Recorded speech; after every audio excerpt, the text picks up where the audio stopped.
21 ദിവസം കൺസിസ്റ്റൻ്റായിട്ട് പഠിക്കണം എന്നുള്ളൊരു ചലഞ്ചിലായിരുന്നു ഞാൻ ഉണ്ടായിരുന്നത്. പക്ഷേ എൻ്റെ ഒരു ചലഞ്ച് 8 നിലയിൽ പൊട്ടിയിട്ടുണ്ട്. എന്താ പറയുക, നമുക്ക് ഇടയ്ക്ക് ഇങ്ങനെ ബ്രേക്ക് വരുന്ന സമയത്ത് വേറൊന്നും ചെയ്യാൻ പറ്റില്ല അല്ലേ.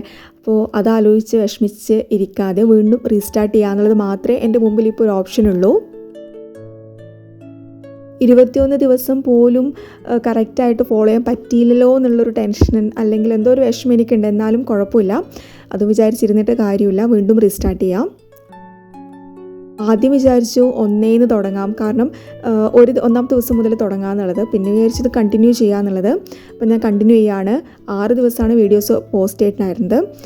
2 ദിവസം തീരെ പഠിക്കാതെ ഇല്ല, പക്ഷേ എന്നാലും എനിക്കെന്താ അത്രയൊരു പ്രൊഡക്റ്റീവായിട്ടുള്ളൊരു പഠനമൊന്നും ആയിരുന്നില്ല. അതുകൊണ്ട് തന്നെ വീഡിയോസൊന്നും എടുക്കാൻ നിന്നിട്ടില്ല. 2 ദിവസം ബ്രേക്ക് വന്നതുകൊണ്ട് തന്നെ രാവിലെ എഴുന്നേൽക്കുന്നതും അവിടെ സ്റ്റോപ്പായിട്ടുണ്ട്. വീണ്ടും ഞാൻ ട്രൈ ചെയ്യുന്നതായിരിക്കും, വീണ്ടും രാവിലെ എഴുന്നേറ്റ് പഠിക്കുന്നതായിരിക്കും. ഇന്ന് SCRT നോക്കിയിട്ടുണ്ട്, അതുപോലെ തന്നെ മാത്സ് നോക്കിയിട്ടുണ്ട്. SCRTയിൽ ജോഗ്രഫിയാണ് നോക്കിയത്, മാത്സിൽ പ്രോഫിറ്റ് ആൻഡ് ലോസ് നോക്കി, അതുപോലെ തന്നെ ഒരു പ്രീവൈക്കും ചെയ്തിട്ടുണ്ട്.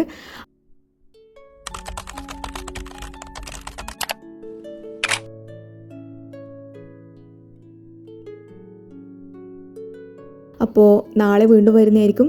ബൈ.